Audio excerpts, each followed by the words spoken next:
আজকের এই আলোচনা মানে ঠিক পরিচিত রাস্তায় চলবে না। আমরা বরং এমন একটা ভাবনার জগতে ঢুকব যেখানে আমাদের চেনা পৃথিবীটা কেমন যেন অচেনা লাগে। আয়নার প্রতিবিম্বের মতো হয়তো, একই রকম কিন্তু অন্য রকম। হ্যাঁ, ঠিক তাই। আমাদের হাতে একটা উৎস আছে, একটা স্ক্রিপ্ট। সেখানে একটা অদ্ভুত কল্পনা করা হয়েছে, যদি ইন্টারনেট জিনিসটা কখনো তৈরি নাই হতো, কি হতো তাহলে? কেমন হতো আমাদের জীবন, আমাদের সভ্যতা? এই গভীর ভাবনাতেই আমরা ডুব দেব আজ। দেখব সেই কাল্পনিক জগতের আলো আধার, তার সম্ভাবনা, তার সংশয়। আচ্ছা, শুধু একবার ভাবুন তো, ঘুম ভাগল, দেখলেন ফোন আছে, কম্পিউটারও আছে, কিন্তু কানেকশন নেই, ফেসবুক নেই, গুগল নেই, কিচ্ছু নেই। যেন এক রাতেই সব উধাও। হ্যাঁ, কিন্তু যদি এমন হয় যে এই ডিজিটাল যুগটা কখনো শুরুই হয়নি, মেঘটাই জমেনি। এই প্রশ্নটাই, এই মৌলিক প্রশ্নটাই কিন্তু আমাদের আজকের যাত্রার মূল বিষয়। উৎসটা শুধু একটা বিকল্প অতীতের গল্প বলছে না। না না, জন্মটা কিভাবে হলো, সেই প্রেক্ষাপটটা, তাই না? হ্যাঁ, সেই সময়ের চাহিদা। তারপর আমরা ডুব দেব কল্পনার গভীরে, যেখানে এই সংযোগের জালটা বোনাই হয়নি কখনো। সেই পৃথিবীতে মানুষ কিভাবে বাঁচত, সমাজ কিভাবে চলত, জ্ঞান কিভাবে আদান প্রদান হতো, এই খোঁজটা আমার মনে হয় আমাদের নিজেদের জীবন নিয়েও নতুন করে ভাবাবে। উৎসতাতে ইন্টারনেটের শুরুর গল্পটা বেশ নাটকীয়, কিন্তু এর জন্মজারও ভয় থেকে, অনিশ্চয়তা থেকে, আর প্রতিযোগিতা থেকেও। হ্যাঁ, সালটা 1969, ঠান্ডা যুদ্ধের সেই সময়টা। পৃথিবী জুড়ে একটা টানা পড়েন, আমেরিকা, সোভিয়েত ইউনিয়ন। এই সময়েই মার্কিন প্রতিরক্ষা দপ্তর মানে পেন্টাগন তৈরি করল ARPANET, advanced research projects agency network. উদ্দেশ্যটা আপাতদৃষ্টিতে সরল ছিল, কিন্তু খুব গুরুত্বপূর্ণ। কি ছিল সেটা? যদি কোনো বড় আক্রমণে বা বিপর্যয়ে, ধরুন দেশের একটা অংশের যোগাযোগ ব্যবস্থা পুরোপুরি ভেঙে গেল, আচ্ছা, তাহলেও যেন বাকি অংশগুলো নিজেদের মধ্যে যোগাযোগটা রাখতে পারে, তথ্য আদান প্রদান করতে পারে। ও, মানে একটা ডিজিটাল লাইফ বোটের মতো, স্নায়ু যুদ্ধের সময়ের জন্য। একদম ঠিক। তবে মনে রাখতে হবে, এই আরপানেট কিন্তু আজকের ইন্টারনেটের মতো ছিল না, মানে সবার জন্য খোলা ছিল না একদমই। ব্যবহারটা খুব সীমিত ছিল তাহলে। হ্যাঁ, মূলত মিলিটারি, কিছু গবেষণাগার আর হাতে গোনা কয়েকটা ইউনিভার্সিটির মধ্যে। এটা ছিল বিশেষজ্ঞদের জন্য, বিশেষজ্ঞদের তৈরি একটা সিস্টেম। সাধারণ মানুষের কথা তখন ভাবাই হয়নি হয়তো। সম্ভবত না। উৎস যেমনটা বলছে, এটা ছিল একটা ভেতরের পরীক্ষামূলক ব্যবস্থা। কিন্তু দেখুন, জ্ঞানের ধর্মই হলো ছড়িয়ে পড়া, সে তো আটকে থাকতে চায় না। ঠিক। ধীরে ধীরে এই নেটওয়ার্কের আইডিয়াটা ছড়াতে শুরু করলো ইউনিভার্সিটিতে, গবেষকদের মধ্যে। আর তারপরই ঘটলো আসল ঘটনাটা। Team Berners-Lee? হ্যাঁ, টিম বার্নার্স-লি, একজন ব্রিটিশ কম্পিউটার বিজ্ঞানী। তখন তিনি জেনেভাতে সার্নে কাজ করছেন। তিনি এমন একটা সিস্টেম বা প্রোটোকলের কথা বললেন যা এই আলাদা আলাদা নেটওয়ার্কগুলোকে এক সূত্রে গেঁথে ফেলতে পারে। ঠিক, হাইপার টেক্সট আর ইন্টারনেটকে জুড়ে দেওয়ার ধারণা, যা থেকে জন্ম নিল ওয়ার্ল্ড ওয়াইড ওয়েব। উৎসটার ভাষায় এটাই সেই মুহূর্ত যখন মানব সভ্যতা এক লাফে নতুন যুগে ঢুকে পড়ল, তথ্যের যুগে। হ্যাঁ, সময় আর দূরত্বের বাধাটা যেন এক ক্লিকেই অনেকটা অর্থহীন হয়ে গেল। জ্ঞান, যোগাযোগ, পুরো ধারণাটাই পাল্টে গেল। এটা শুধু টেকনোলজির উন্নতি ছিল না কিন্তু। না না, এটা ছিল একটা সামাজিক সাংস্কৃতিক বিপ্লবের শুরু। ভাবলেই কেমন লাগে, আগে জ্ঞান আটকে ছিল বইয়ের পাতায়, লাইব্রেরির শেলফে বা কিছু মানুষের মাথায়। আর এই ওয়েব যেন সেই দরজাটা সবার জন্য খুলে দিল, যে কেউ যে কোনো জায়গা থেকে তথ্যের সমুদ্রে ডুব দিতে পারে, অন্তত তত্ত্বগতভাবে। এই অসাধারণ বাস্তবতার ঠিক আগের মুহূর্তে, সেই জন্মলগ্নে আমাদের নিয়ে যাচ্ছে উৎসটা, একটা কাল্পনিক কিন্তু খুব গুরুত্বপূর্ণ সন্ধিক্ষণে। এখানে উৎসটা আমাদের দাঁড় করিয়ে দেয় এক অদ্ভুত মুহূর্তে। 1989 সাল, জেনেভা, সার্নের ল্যাব। টিম বার্নার্স-লি কোড লিখছেন একাগ্রচিত্তে। ওয়ার্ল্ড ওয়াইড ওয়েবের ভিত্তি তৈরি হচ্ছে তার আঙ্গুলের ছোঁয়ায়, যা পৃথিবীকে বদলে দেবে। কিন্তু হঠাৎ তিনি থামেন, স্ক্রিন থেকে চোখ সরিয়ে জানালার বাইরে তাকান। বরফ পড়ছে খুব আস্তে আস্তে, চারপাশ সাদা। আর তখনই তার মনে একটা প্রশ্ন আসে, একটা দ্বিধা। হ্যাঁ, এই যে তথ্যের বাঁধভাঙা স্রোত তিনি আনতে চলেছেন, এর জন্য মানুষ কি তৈরি? এমন একটা জগৎ যেখানে ভালো মন্দ, সত্য মিথ্যা সব তথ্যই অবাধে ঘুরবে, কোনো নিয়ন্ত্রণ থাকবে না। সেটা কি ভালো হবে, নাকি নতুন সংকট ডেকে আনবে? তিনি দ্বিধায় পড়ে যান। কোডের শেষ লাইনটা লেখার আগে তার হাতটা যেন একটু কেঁপে ওঠে। এই দ্বিধার মুহূর্তটা, এই কাল্পনিক থমকে যাওয়া, এটাই গল্পের টার্নিং পয়েন্ট। উৎসটা কিন্তু এখানে শুধু কল্পনা করছে না, না, একটা গভীর প্রশ্ন তুলছে। হ্যাঁ, যদি বার্নার্স-লি সেদিন অন্যরকম ভাবতেন, যদি তার মনে হতো না পৃথিবী এখনো তৈরি নয়, যদি তিনি কোডটা শেষ না করতেন বা পুরো প্রজেক্টটাই থামিয়ে দিতেন। একটা মাত্র যদি। হ্যাঁ, একটা যদি কিভাবে আমাদের আজকের বাস্তবতাকে পুরোটা বদলে দিতে পারত। এখানেই ইতিহাস আর কল্পনার মিশেল। একজন মানুষের মনের ভেতরের একটা ছোট্ট সংশয়, একটা সিদ্ধান্ত কিভাবে পুরো সভ্যতার পথটাই অন্যদিকে নিয়ে যেতে পারত। এই ভাবনাটাই এখানে মূল। এটা আমাদের বাধ্য করে নিজেদের পাওয়া প্রযুক্তি নিয়ে, বর্তমান জীবন নিয়ে আবার ভাবতে। যা পেয়েছি তা কি এমনই হওয়ার ছিল, নাকি অন্যরকমও হতে পারত? সত্যি ভাবায়। আমরা ইতিহাসকে দেখি একটা সরল রেখার মতো, যেন সব ঘটনায় অনিবার্য ছিল। কিন্তু উৎসটা মনে করাচ্ছে ইতিহাস আসলে অসংখ্য ছোট ছোট সিদ্ধান্তের যোগফল। অনেক যদি, অনেক কিন্তু সেখানে। বার্নার্স-লির এই কাল্পনিক দ্বিধাটা আরেকটা প্রশ্ন তোলে। আচ্ছা, যারা নতুন প্রযুক্তি তৈরি করেন তারা কি সবসময় এর সুদূরপ্রসারী প্রভাবগুলো নিয়ে ভাবেন? মানে সামাজিক, নৈতিক প্রভাব? নাকি নতুন কিছু তৈরির উত্তেজনাটাই আসল হয়ে দাঁড়ায়? গতির কাছে কি আমরা প্রজ্ঞাকে হারিয়ে ফেলি অনেক সময়? খুব জরুরি প্রশ্ন। আর দেখুন, উৎসটা কিন্তু বার্নার্স-লির দ্বিধার কোনো সমাধান দেয়নি। না, খোলা রেখেছে। তিনি কি কোডটা শেষ করলেন নাকি করলেন না, সেটা আমাদের ওপর ছেড়ে দেওয়া হয়েছে। আর সেই দ্বিধা থেকেই জন্ম নিচ্ছে এক বিকল্প পৃথিবীর গল্প। হ্যাঁ, সেই পৃথিবী যেখানে টিম বার্নার্স-লি হয়তো অন্য সিদ্ধান্তটা নিয়েছিলেন, ইন্টারনেট আলোর মুখ দেখেনি। আর সেখান থেকেই উৎসটা আমাদের এক ঝটকায় নিয়ে যায় 2025 সালের এক বিকল্প পৃথিবীতে। ইন্টারনেট নেই। কেমন সেই জগৎ? টেকনোলজি হয়তো আছে, কম্পিউটার, ফোন, কিন্তু তারা একা, দ্বীপের মতো। সংযোগের সুতোটা নেই। মানুষ আবার ডায়েরি লিখছে যত্ন করে। চিঠির গুরুত্ব বেড়ে গেছে অনেক। ডাকপিয়নরা শুধু চিঠি বিলি করেন না, তারা যেন সম্পর্কের সেতু। হাতে লেখা চিঠির স্পর্শ, কালির গন্ধ, অন্যরকম আবেগ, তাই না?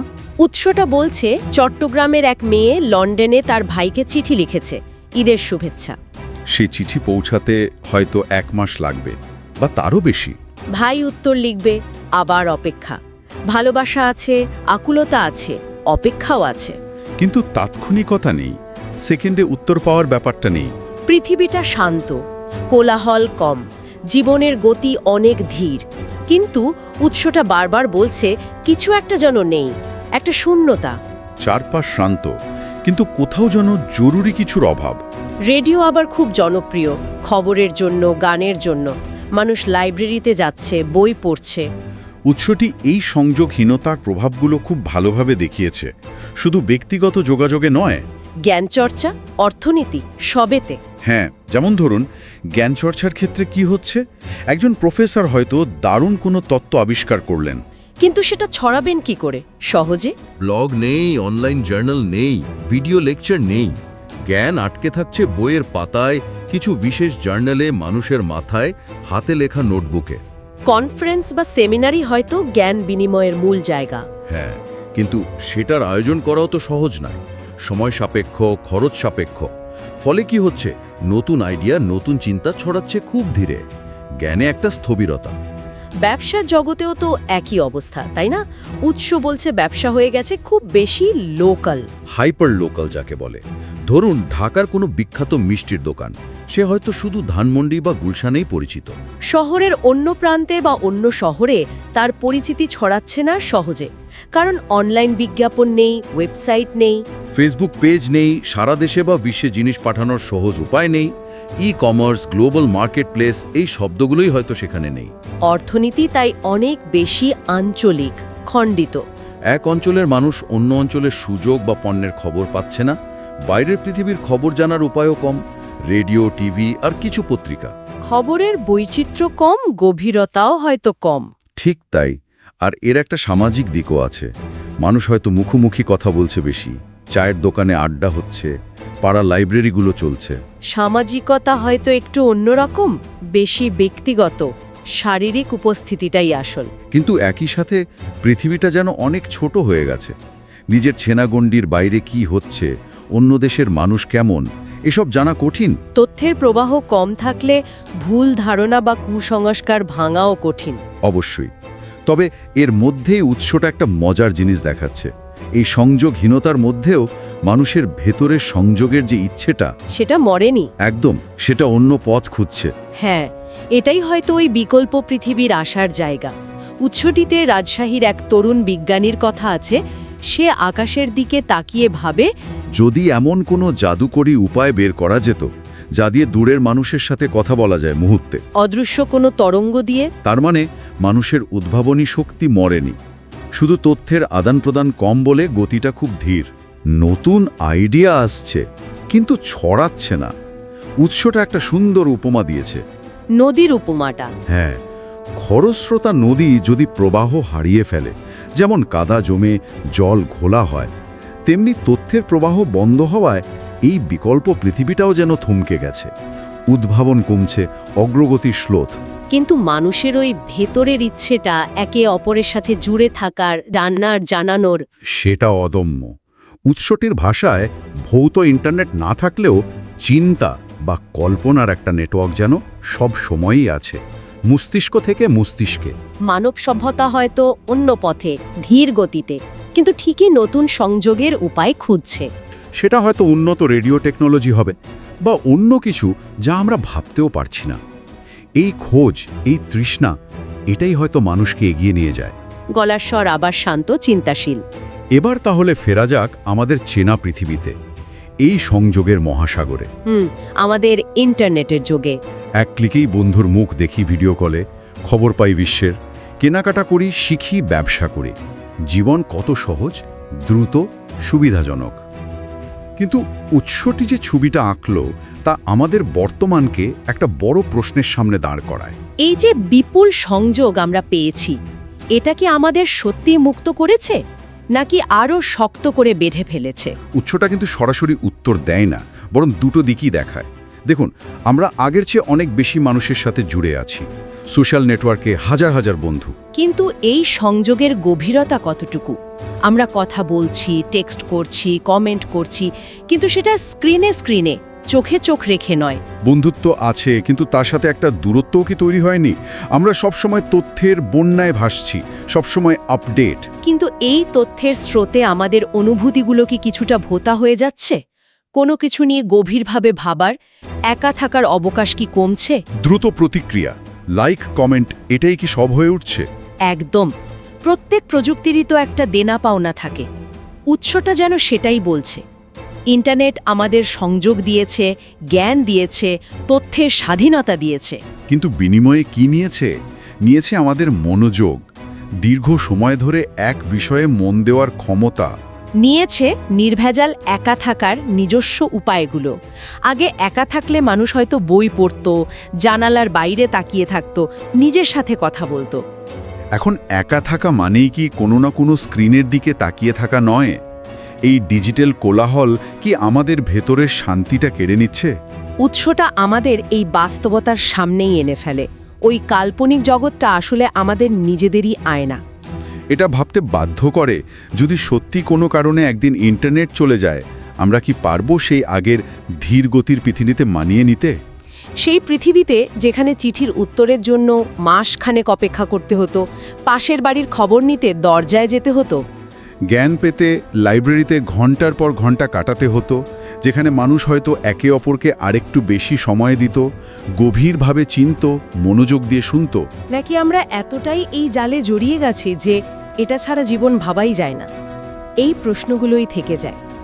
আজকের এই গভীর অনুসন্ধানে আমরা দেখলাম ইন্টারনেটের বাস্তব ইতিহাস আর তার উল্টো দিকে থাকা এক কাল্পনিক পৃথিবীর ছবি, যেখানে সেই বিপ্লবটা ঘটেনি।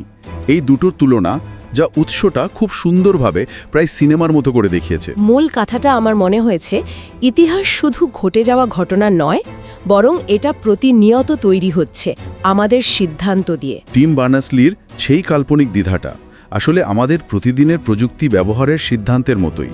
আমরা কোন পথে যাচ্ছি, কি নিচ্ছি, কি ছাড়ছি, তার উপরে নির্ভর করছে আগামী দিনের ইতিহাস। ঠিক। উৎসটির শেষ কথাগুলো সত্যি ভাবায়। আমরা এখন যে প্রযুক্তি ব্যবহার করছি, যেভাবে জুড়ে থাকছি বা থাকছি না, যেভাবে তথ্য নিচ্ছি বা ছাড়ছি, আমাদের এই সাধারণ সিদ্ধান্তগুলোই আগামী দিনের ইতিহাস লিখছে। আমরা হয়তো নিজেদের অজান্তেই ভবিষ্যতের কোনো যদি পরিস্থিতি তৈরি করছি এখন। আজকের এই প্রবল সংযোগের যুগে দাঁড়িয়ে সংযোগহীনতার সেই কাল্পনিক গল্প শোনার পর নিজেদের বর্তমান আর ভবিষ্যৎ নিয়ে এই প্রশ্নগুলো নিয়ে একটু ভাবা যেতেই পারে। এই ভাবনাগুলো নিয়েই শেষ হোক আজকের এই অন্যরকম আলোচনা।